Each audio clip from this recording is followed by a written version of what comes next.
be interviewing Professor Mike Archer, who is a paleontologist lecturer at the University of New South Wales. And we're going to be asking a couple of questions for our SCIF video interview project. First, as a child, what did you see yourself doing in the future, and what were your childhood aspirations? Complicated question. I was definitely perceived as a troubled, disturbed child. I didn't fit in. I was born in Australia, but I grew up in the United States in hillbilly country.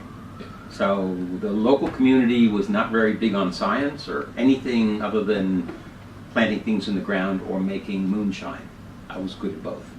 But I didn't interact with people well, so I spent my childhood mostly interacting with animals and nature, whereas the other kids beat each other up over football or whatever else. I was in the swamp communicating with turtles and trees. So how did you find yourself at the University of New South Wales, and what took? Yeah, that's easy in the sense that childhood told me by the time I was about 12, I knew what I wanted to do. I was going to be a paleontologist. So after I went through Princeton University, I got a Fulbright scholarship, and they said, where do you want to go? So I thought, okay, I was born in Australia. I was not very good on foreign languages at that point, and there weren't too many English-speaking countries, and Australia sounded interesting. So I came here, ostensibly, to spend 1 year looking for fossils in Australia. While I was in the Queensland Museum, 1976, and I went to a place called Riversley, chasing fossils at that point on that trip, that expedition, and found unbelievable things that just had me drooling. It almost made me forget modern animals for a while. And I came back. We made discoveries over several years there, leading up to 1983. But by the time 1978 had arrived, I already had so many interesting things that it was more than one person was going to get through in a lifetime. So I went to the University of Queensland and said, I need PhD students. I want to take on, I want an army of co-researchers. They, at that point, were pretty disdainful of researchers coming out of the museums. They didn't see the relevance of museums to what universities did. Big mistake there. So I thought, yeah, okay. So they weren't interested in collaboration. At that point, I got headhunted by the University of New South Wales for a funny reason.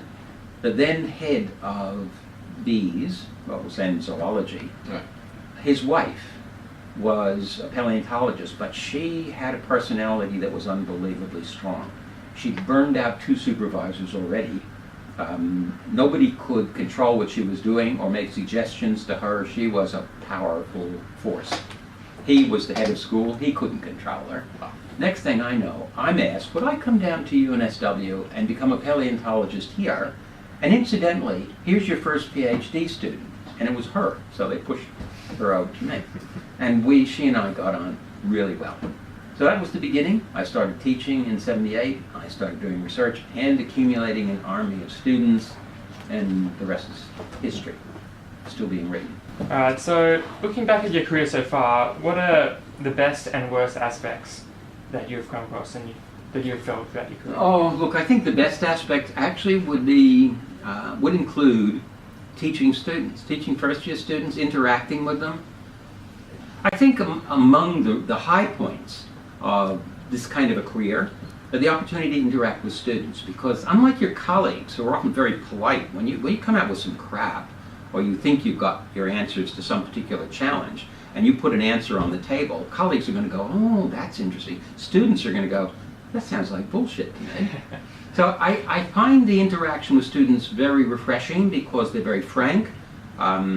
They're very quick to see things, they'll tell you if something doesn't make logical sense, whereas a professional colleague may just let that slide. This is bizarre because it should be the other way around, but I find it isn't. So teaching is great. Certainly in terms of making discoveries, boy, you can't go past that. I am a self-confessed discovery junkie. I mean, whether I'm talking about the fossils or whether I'm talking about making discoveries in the modern world, or and I tend to do multiple things, so I'm on a range of areas: paleontology, modern animals. I'm also trying to bring back extinct animals. I'm also trying to get Australia focused on biofuels. I started a biofuel company.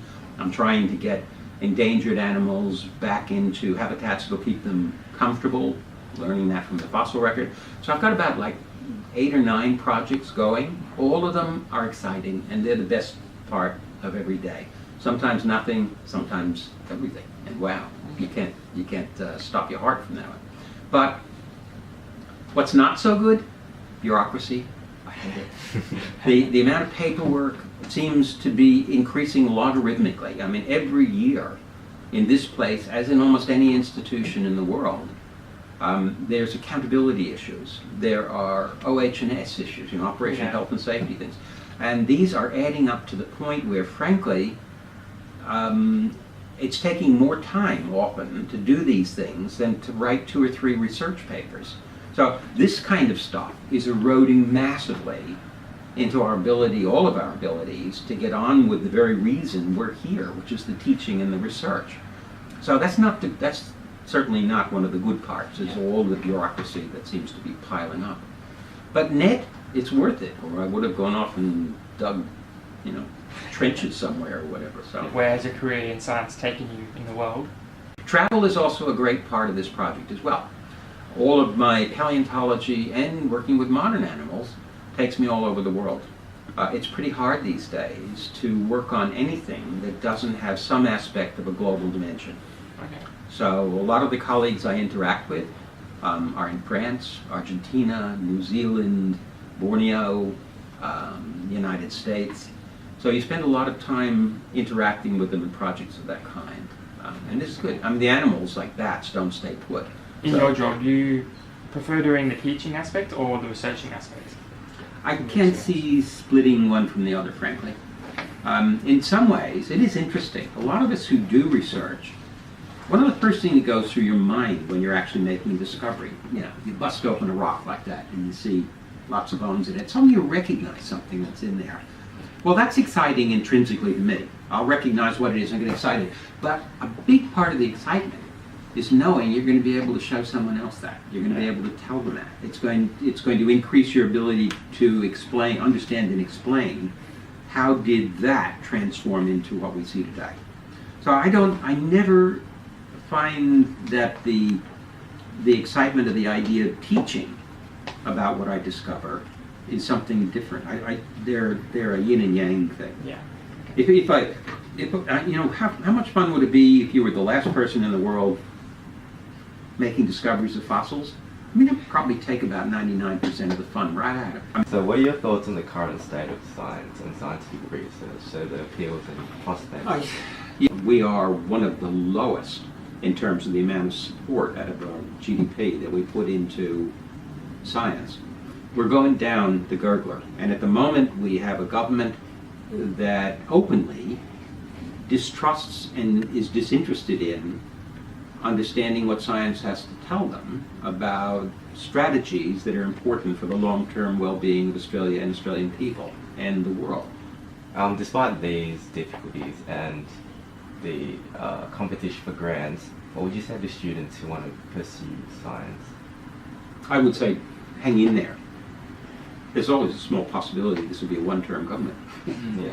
And maybe the next group in, or maybe this group, if they discover that brutalizing science and research is not a vote-paying strategy, maybe it'll change. And about scientific research, do you think peer review is necessary?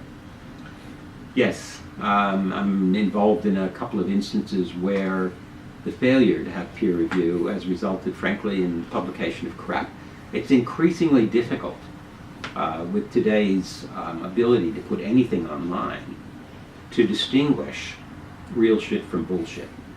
And this is where the peer review stuff comes in. This is where you do want the respectable journals and an academic's ability to progress through the system is measured by their use of those kinds of journals as opposed to putting things out through junk, simple, alternatives. Every week, I get invitations coming in by email from probably 40 or 50 journals that have just started in a rush online. It's 2 or 3 people who get together and say, let's pretend we're a journal. We invite people to submit papers. We publish them online. What does that mean? You just posted somebody's paper. There's no credibility in a thing like that. Anybody could put out any crap. And I'm involved now in part of a group trying to petition what's called the International Commission of Zoological Nomenclature to declare that some of these crap journals that are publishing rubbish be declared ineligible to be seen to be publishing scientific names, for example. So anybody using those journals who thinks they're going to get quick and dirty publications out that haven't been peer-reviewed will discover that their papers are not recognized as formally published scientific papers. But it is a huge problem. I won't belittle it. The flip side of this is peer review does not guarantee that your paper is okay. Increasingly, the amount of publications is doing this in the world, and yet the amount of people there to assess them is doing this, which means the amount of time anybody has in the profession to give a lot of assessment effort to any particular paper is going down. So all of us are probably taking less time than we should to be critically examining papers sent to us for comment. Yeah. So there are problems. Right then, this has been the end of the interview. I would like to thank everybody listening. I would especially like to thank Michael Archer. And that's the end.